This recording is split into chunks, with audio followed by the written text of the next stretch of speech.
पूरे भारतवर्ष में आंदोलन चला रहे हैं और आज अलीगढ़ में आप मौजूद हैं।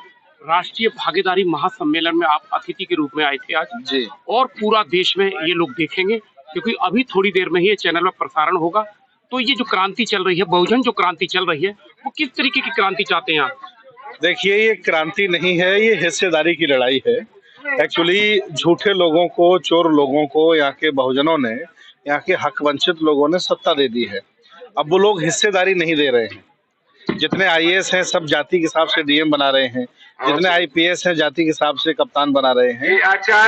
तो हम लोगों ने मांग की है कि सबको हिस्सेदारी और भागीदारी दी जाए। हमारा कार्यक्रम आगे भविष्य में अभी आपने लखनऊ में कार्यक्रम किया, बड़ी संख्या में लोग वहाँ देश भर से लोग आए हैं। एक जो है जो आंदोलन आगे बढ़ रहा है, प्रत्येक जिले में कार्यक्रम। देखिए, 2025 तक आरएसएस भारत का संविधान बदलने का ऐलान कर रही है और हम लोगों ने 2025 तक 25 करोड़ लोगों को बौद्ध बनाने की जिम्मेदारी ली है और हम लोग ईमानदारी से लगे हैं और अब तक हम लोग लगभग 80,000 लोगों को बौद्ध बना चुके हैं। आचार्य भोजराज सिंह धनगर, ये जो बहुजन समाज के लोग एडवोकेट बोल रहे हैं और बाबा साहब डॉक्टर अम्बेडकर ने कहा है कि जो एक मास्टर चाबी है वो राजनीति चाबी है। तो बाबा साहब डॉक्टर अम्बेडकर ने ये इशारा किया है कि सभी की जो चाबी है मास्टर, तो बहुजनों का विकल्प क्या होना चाहिए राष्ट्र में? सभी लोग कह रहे हैं कि हम विकल्प बनेंगे, हम विकल्प बनेंगे।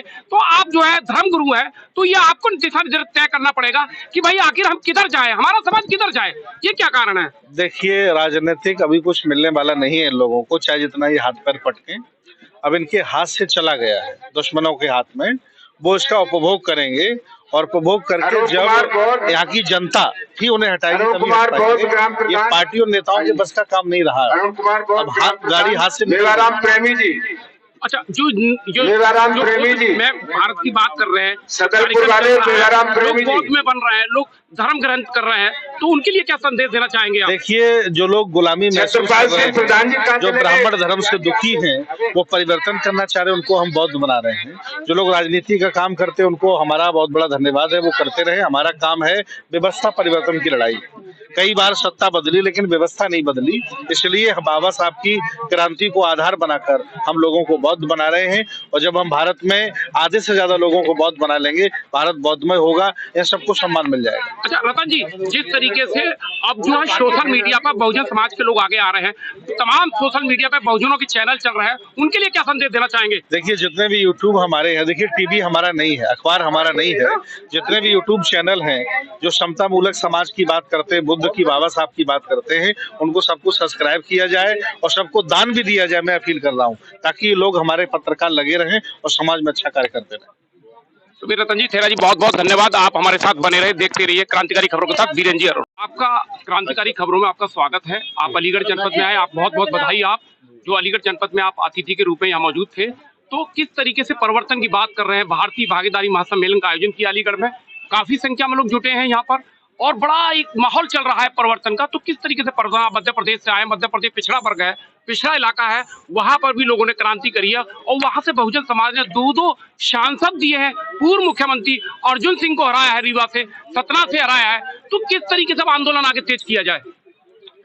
अब ओबीसी, एससी और एसटी अब जाग चुका है, क्रांति आ चुकी है, केवल चिंगारी लगी है।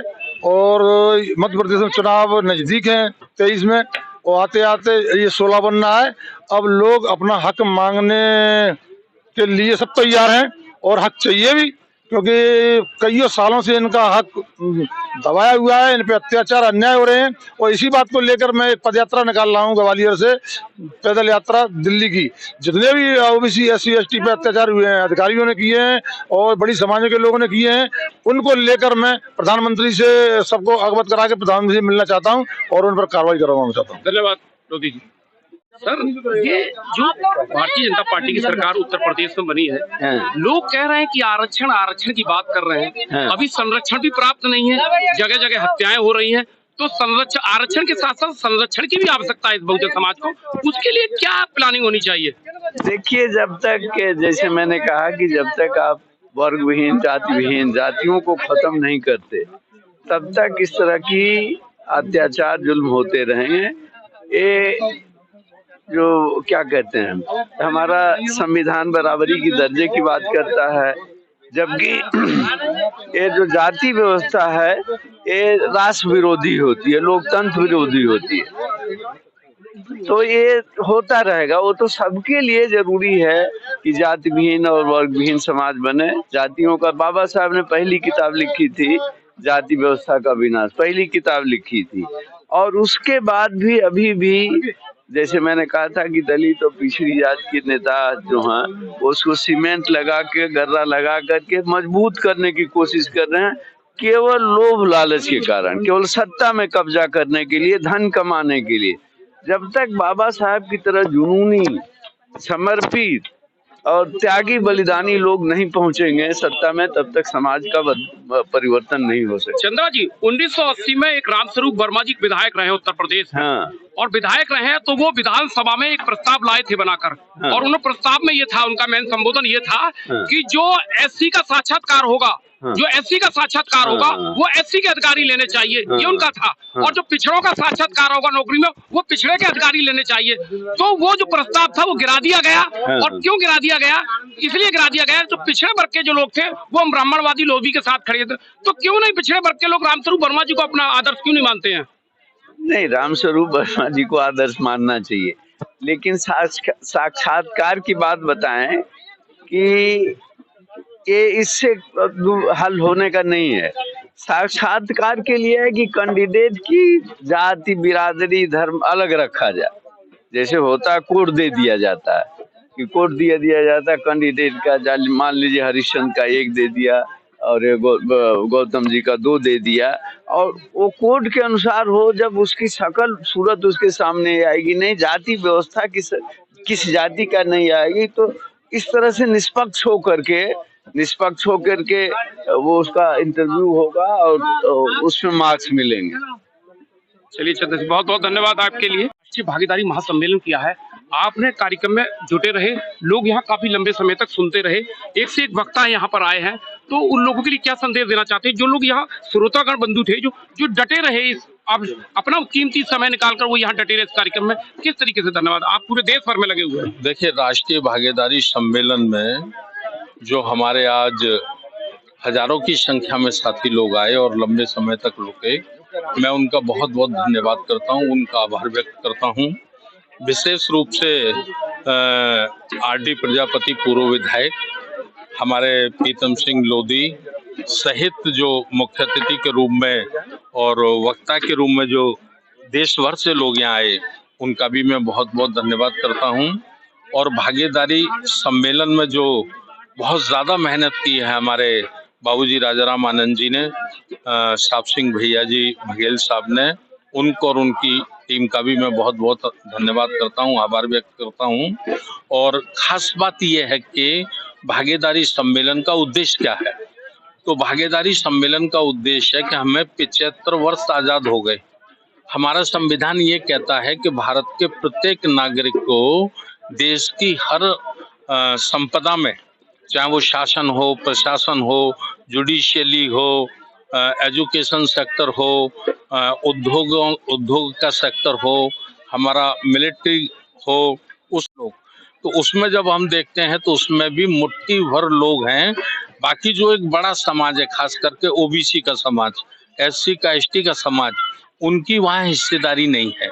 जब सुप्रीम कोर्ट में भारत सरकार को, राज्यों की सरकार को चलाने वाला जो सिस्टम है, ब्यूरोक्रेट, IAS IPS, उनमें जब SC ST और OBC के लोगों को भागीदारी नहीं मिलेगी, उनको वहाँ बैठने का, शासन प्रशासन चलाने का मौका नहीं मिलेगा, तो जस्टिस कैसे होगा, न्याय कैसे होगा। तो ये प्रत्येक व्यक्ति को भारत में न्याय मिले, प्रत्येक व्यक्ति को उसकी संख्या के आधार पर हिस्सेदारी मिले, इसका मूवमेंट हम पूरे देश भर में खड़ा करना चाहते हैं। और सामाजिक न्याय परिषद के माध्यम से ये आंदोलन हम लोग चला रहे हैं। ये सामाजिक न्याय परिषद गैर राजनीतिक और गैर धार्मिक संगठन है।